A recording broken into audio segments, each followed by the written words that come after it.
This is Nick. This is Jack. It's Wednesday, Ceviche Wednesday, November 8th, and today's pod is the best one yet. Why is that, Jack? What's going on, man? Nick, I am feeling your energy right now. Feeling you right now. We're live from Beverly Hills, aren't we? We're not live, but we are in Beverly Hills. We're recording from Los Angeles Yeah, we together. are. You want to tell the Yetis what happened on your flight, by So the way? I fly over here. I pick seat 17A. Which we know would be a Window seat. Which you like. And the map of the airplane looks like it's just like any other window seat. Classic airline seat. I'm flying United. Uh-huh. And based on their new Wilma boarding policy, they let me board first. Call him out. What do we got, Jack? I get to my seat. Yes. No window. Just a big wall. So you're in like the window space, but there's no window outside. I have to creep over 2 seats to get to my chair, and I don't even get the reward of a view. It's like United was hiding you like Quasimodo in the attic. I feel like I've been defrauded because it wasn't a window seat. It is the worst of both worlds because you were between the middle seat and no seat. It's not a window seat if there's no window. It was just a wall. Yetis, he hasn't seen sunlight in like 12 hours. Jack, you're looking fantastic, though. So great to be in Los Angeles with you. First story, what do we got for the pod? For our first story, WeWork, the company that invented the word hot desk, WeWork just declared bankruptcy. Adam Neumann injured this unicorn. The real estate market killed this unicorn. For our second story, it's Shein. Shein. The ultra fast fashion company wants to IPO for $90 billion. Yetis, to explain Shein's fashion, we're going to use philosopher Friedrich Nietzsche. Friedrich Nietzsche. Exactly what we were thinking. For our third and final story, Yetis, the Great Recession and quiet quitting, they're both officially over. There's now a new awkward problem that big companies are facing, though. No one is quitting. Apparently, no one wants to quit. And for some reason, that's a big problem. It's awkward.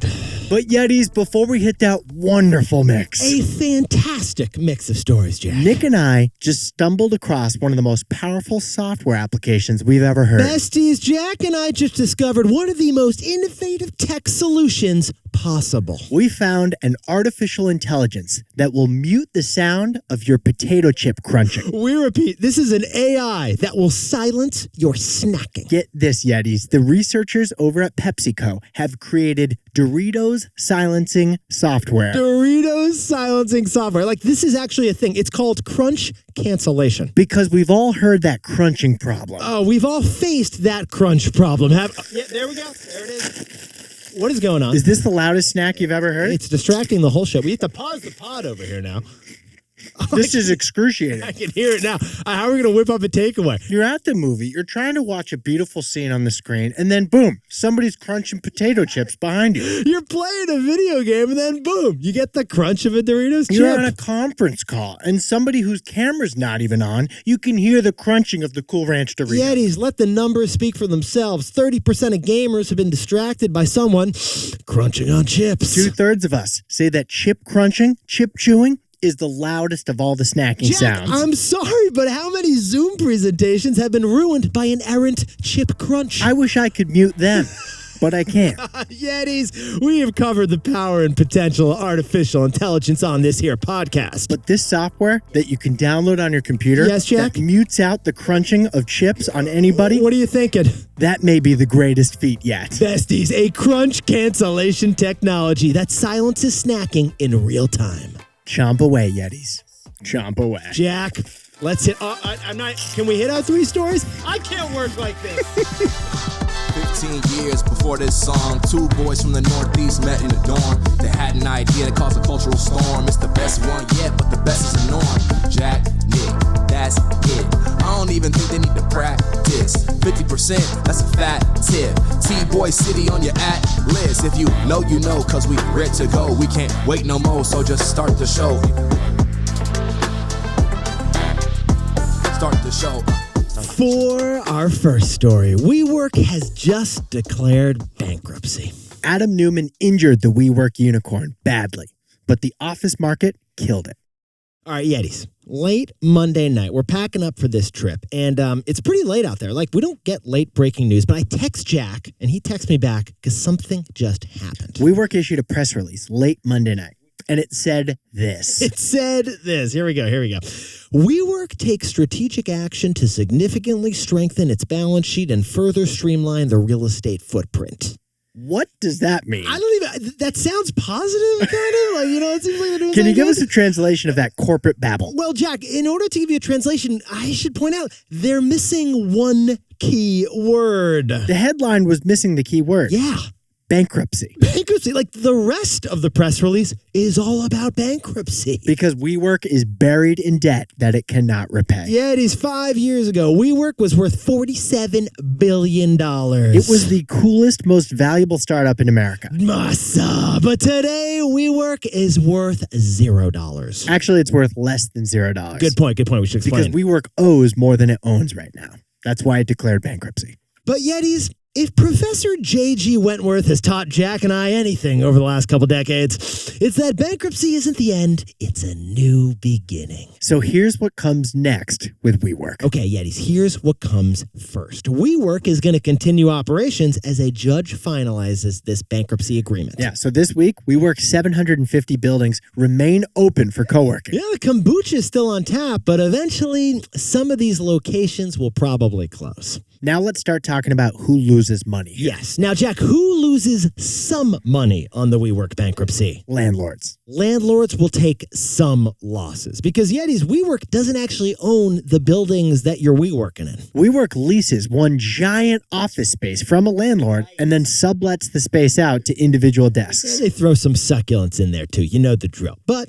now that WeWork's declared bankruptcy, these landlords, they could kick WeWork out for not paying the rent. They could evict WeWork. Right. But they're probably going to try to negotiate with WeWork, maybe at a lower rent, because who else is going to fill that space? Okay, so Yetis, the landlords are going to lose some money. But Jack, who loses more money on the WeWork bankruptcy? WeWork's lenders do. Yeah.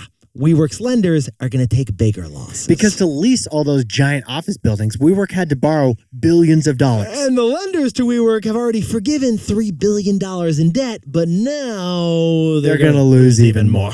Which leads to the next question, Jack. Who loses the most money? Shareholders do. Shareholders, Yetis. Shareholders are going to take the biggest losses. Because people who own stock, they get paid last in a bankruptcy process, and there's often nothing left for them. Yeah, and WeWork stock, it's trading at roughly $0 right now. So if you own WeWork stock, whether you're Masa Yeah. or just Mike who has a brokerage account, you lose everything you put into the company. You're going to get nothing.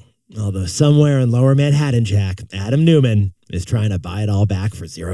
Unfortunately, that's probably true. You don't need shoes to buy WeWork. So, Jack, what's the takeaway for our buddies over at WeWork? Adam Neumann injured WeWork. The post-pandemic office market killed it. Yetis, amazing thing about WeWork we should point out. There was always a viable business model there. Like, it's kind of surprising it didn't work. Co-working spaces are great. People pay them money, and they let you work there and use the internet. Jack and I have T-Boy recording studios. One on the East Coast, one on the West Coast. Both are in co-working places, and we love them. But Adam Neumann got WeWork off to such a bad start. Yes, he injured the WeWork unicorn. The long-term leases that Adam Neumann signed when he was CEO, Talk to us, Jack. they were 10 and 20-year leases, and they were horribly overpriced. Yetis, those terrible deals still haunt the WeWork company today, 4 years after Adam left the company. But the final straw that broke WeWork's back was the office real estate market we're in right now. Exactly, because office buildings in most cities are still half full because of flexible work from home. With a weak office real estate market, WeWork, they just couldn't make as much money as they hoped. That's why Jack and I like to think of it this way, Yetis. Adam Neumann injured the WeWork unicorn, but the current office market killed it. For our second story, the company that everyone's going to be talking about in 2024, it's Shein. Shein. Because Shein, the ultra-fast fashion app, wants to IPO next year. All right, Jack, we got to ask the question. Are you familiar with the haul, Yetis? Of course I am not. It's the fashion verb that was like basically invented by You Shein. don't shop on Shein, you haul. Yeah, because Shein is the Chinese ultra-fast fashion app, isn't it? If you open up this app, you're going to see a casino of clickable clothing. Okay, can you describe what happened? Because you opened up the app minutes before the show. I was blasted with like notifications for sales and promo codes. and Jack had to stand up, sit down, and stay seated because he was getting nauseous in the Shein app. but some people get a big kick out of it. Well, Shein happens to be the most followed followed apparel brand in all of social media. And behind Amazon, it's the second most downloaded shopping app in the United States. What did we see? 35 million followers on Instagram? Yeah, it's a huge number. It's the biggest number. But here's the news. Shein is reportedly targeting an IPO next year in the United States at a valuation of $90 billion. Jack, can we sprinkle on a little numerical context, please? $90 billion is huge in the fashion industry. At $90 billion, Shein would be worth 2 Lululemons. It'd be worth 3 Adidas. It would be worth 20 Gaps, and don't even get us started on the lifts. Shein is disrupting Zara and H&M, the OG fast fashion companies. Classics. If it IPOs at $90 billion, though, Yeah. it'll be worth more than Zara and H&M. Combined. Eddie Shein recently invested in Forever 21. Yeah, that Forever 21. And as part of the deal, you can now get Forever 21 tops on Shein. You're getting that cute top from Forever 21 on Shein. But what Nick and I really want to talk about is the new business model that Shein pioneered. Shein just pioneered a business model that we call real-time retail. Because Shein sells fashion trends while the trends are happening. All right, Jack, let's go back to Zoolander. Because Zoolander, it taught us a lot about the fashion industry, right? Like fashion, it works in cycles. There's 4 cycles, and all of them are blue steel. Exactly. Well, fast fashion, like Zara and H&M, it doesn't have 4 cycles. It has 12 cycles. Right. Every month, there's a new line when it comes to fast fashion. But Yetis, throw out everything Jack and I just said when it comes to Shein. Because Shein's fashion cycles are in real time. It's real-time, ultra-fast fashion. It's like calculus. Yeah. You know? Yeah, I Like know it's what a you mean. derivative. The limit does not exist. Because Shein immediately shares shopping data as you're on the app with the designer and the factory that are making what you buy on the app. So if a panther polka dot print Lovely. is going viral as a dress on Monday, Picturing it. Shein's not waiting until next month to take action on that data. Oh, Yetis, by Sunday, Shein's selling Panther polka dot hoodies, Panther polka dot handbags, and a Panther polka dot bucket hat. It's instantaneous, the feedback between what is selling and what Shein goes and makes. Bestie, Shein's manufacturing cycle, it isn't quarterly and it isn't monthly. It's minute by minute. It's minutely. Yes, that is an adverb. Is that a chip? Is that a chip? So, Jack, can you put down the chip and tell us what's the takeaway for our buddies over at Shein? To quote Friedrich Nietzsche, your greatest enemy is yourself. Yetis, the way Jack and I see it, the greatest threat to Shein, it's not H&M, it's not Zara, it's not Dolce, and it is not Gabbana. It is Shein. Because the closer Shein gets to an IPO, the more scrutiny Shein is going to face. For example, Shein was founded in China, so U.S. politicians have security worries about the company. Shein has factories in a Chinese region that's associated with forced labor. And artists accuse Shein of copying their designs. Sustainability-wise, Shein is the worst kind of fast fashion. Fast fashion was bad. Ultra fast fashion is way more intense. Now, other ultra-fast fashion shopping apps like Temu are challenging Shein in the market. But the closer Shein gets to an IPO, the more spotlight is getting shined on Shein. That's why, as Friedrich Nietzsche said,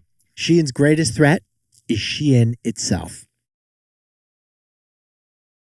For our third and final story, the Great Resignation is over, and quiet quitting is officially finished. In fact, the opposite is now happening across America. The opposite. No one is quitting. Not enough people are quitting their jobs right now. It's an interesting story. It's an awkward situation. Yetis, over the last 4 years, we have seen the biggest upheaval to employment since the Great Depression. It started with the Great Resignation in 2020. More people left their jobs by choice than at any time in U.S. history. People took a chance during the pandemic to finally quit that unsatisfying job. You were popping around. People were job hopping like a frog who can make PowerPoints. Anything was possible. Yeah, you had on your resume like a bullet point that said switching jobs was an activity.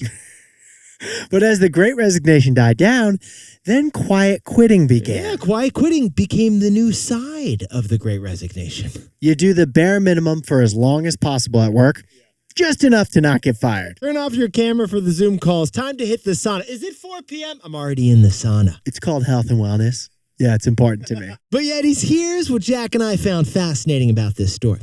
The Great Resignation and quiet quitting are over, and they've been replaced with something else. Here's the news. The quit rate is something that is tracked across the American economy. Yeah, that was actually news to us. We did not track the quit rate before this podcast, did we, Jack? The quit rate is the percentage of workers who quit in any given year. And Jack, can we talk about the latest quit rate numbers in America? The quit rate in America is down by a third this year compared to last year. Yetis, in 2022, 3% of workers were quitting their jobs on any given month. This year, only 2% are voluntarily quitting their jobs. 3% versus 2%, you're probably thinking, it's not a big deal. It's only 1%. But 1% is a huge difference. It's a huge difference. A 1% difference across the whole economy, that means millions of people. Yeah, these millions of people who would have quit their job last year are just not this year. They're thinking, you know what? Yeah. This analyst training program, Yeah. it's actually pretty good. It's like Carol from accounting. She's actually kind of cool. We got drinks together. I'm going to stick with this I job. kind of like this job. You know what? I always did like wearing a tie. People are sticking with their jobs this year. And they're sticking with their jobs because of our takeaway. So, Jack, what's the takeaway for all our buddies who are not quitting? Quiet quitting has transformed into loud lingering. Loud lingering. Yetis, over the past couple of years, basically reality hit for some of us who'd quit. You appreciated that paycheck and the benefits and all the perks that you used to have at work. Meanwhile, unemployment has ticked up from 3.4% to 3.9%. Yeah. So you might be a little more nervous about the job you Oh, and have. Jack, we all remember those tech layoffs from last year, right? Like, How could you forget? those are still in the back of your minds. So I can do anything, career optimism, has been replaced by, I just want to keep my job right now. And that is why the pendulum of employment has swung from quitting to staying. Quiet quitting has become loud lingering. Jack, can you whip up the takeaways for us for Ceviche Wednesday? WeWork has now declared bankruptcy, but the co-working spaces will remain open for now. Yetis, Adam Neumann injured WeWork. The office real estate market killed WeWork. For our second story, Shein. It's reportedly looking to IPO next year at a $90 billion valuation. As philosopher Friedrich Nietzsche once said, the greatest threat to that IPO is itself. And our third and final story, just a couple years after the Great Resignation, nobody is quitting anymore. Because quiet quitting has become loud lingering. Nobody is quitting. We're staying. But Yetis, this pod's not over yet. Here's what else you need to know today. First, yesterday was voting day across America. And as of this recording on Tuesday night, here are the two big results that have been called so far. Ohio voters enshrined the right to abortion into the state constitution. And Kentucky re-elected their Democratic governor, Andy Beshear. Other results are still rolling in. And second, there is drama over in Sneakerland. Nike is suing New Balance over its Flyknit technology. And Nike's also suing Skechers, also for its Flyknit technology. Active people over at Nike are the lawyers. That's my Flyknit technology. And finally, Live Nation just announced a record year for concert ticket sales, and the year isn't even over yet. Maybe you haven't heard about it, but Taylor Swift had a concert tour this year. Apparently, Beyonce's doing something. They're record tours. Maybe you haven't heard about it yet. It's the year of the Bete.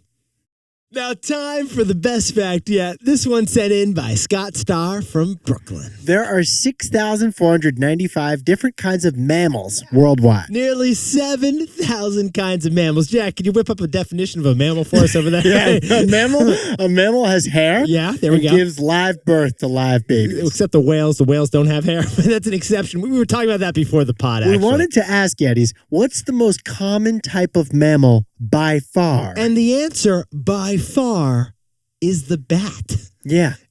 Don't just call him Batman. No. There are 1,386 different variants of bats. Yeah, bats. 20% of all mammals are bats. So if you say, I think there's a bat in the house, what kind? It's like Batman was a double mammal, is what we're saying, Jack. Yeah, he was a human and a bat. Yetis, what we were saying is that 1 out of every 5 mammals is a bat. And that's all we have to say about that. Yes, it is. Yetis, you look fantastic for Ceviche Wednesday. And as always, when Jack and I are traveling together, if you got any restaurant recommendations in like West Hollywood, we would love to hear them. Hit us up at T-Boy Pod. Also, whoever asked us about our hair routine, yes. if you want to know it, we put the answer in the newsletter today. We're both wearing hats today, but there's a formidable amount of hair under both our heads right now. We tell you our hair routines in the best newsletter yet. You can subscribe at tboypod.com/newsletter. A little moose never killed anyone. Your hair is vibrant right It now. is. It's actually got. It's its own mammal, Jack. My hair is its own mammal right now. And before we go, a happy birthday to Yeti Allison Starr in Brooklyn. She and her husband happen to be a couple of dinkwhacks. Jack. Classic dinkwhack. Double income, no kids, with a cat. And happy birthday to Nick Jordan, who works for the New York Stock Exchange, and his ticker symbol is NICK. And happy birthday to Arena in New York City. And David Zambrano is celebrating a birthday in Monterey, Mexico at the Hamptons. And congratulations to Daniel Morales, who's opened up a new ceviche restaurant in San Francisco. And he did it on Ceviche Wednesday. It's called Pacifico. If you want some raw fish and some corn and some citrus in a delicious bowl, that's what ceviche is. You're right? on a roll. You're on a roll. Then go to Pacifico in San Francisco. And to anyone else celebrating something today, make it a T-boy. Celebrate the wins. This is Jack. Nick and I both own stock of Lululemon. And we're both mammals.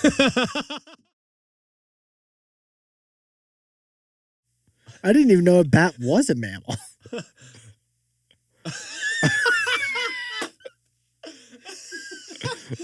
What would it be? Oh, like a bird? Does it lay eggs? We gotta get that in. Oh, doesn't it? You know, it flies and in the night, That's sonar. totally fair. That's totally fair. That's totally fair point. Now, time for the best fact yet. This one sent in by Yeti Scott Starr from Brooklyn. We all know what a mammal is. Apparently not. A mammal is an animal that gives a live birth and has hair.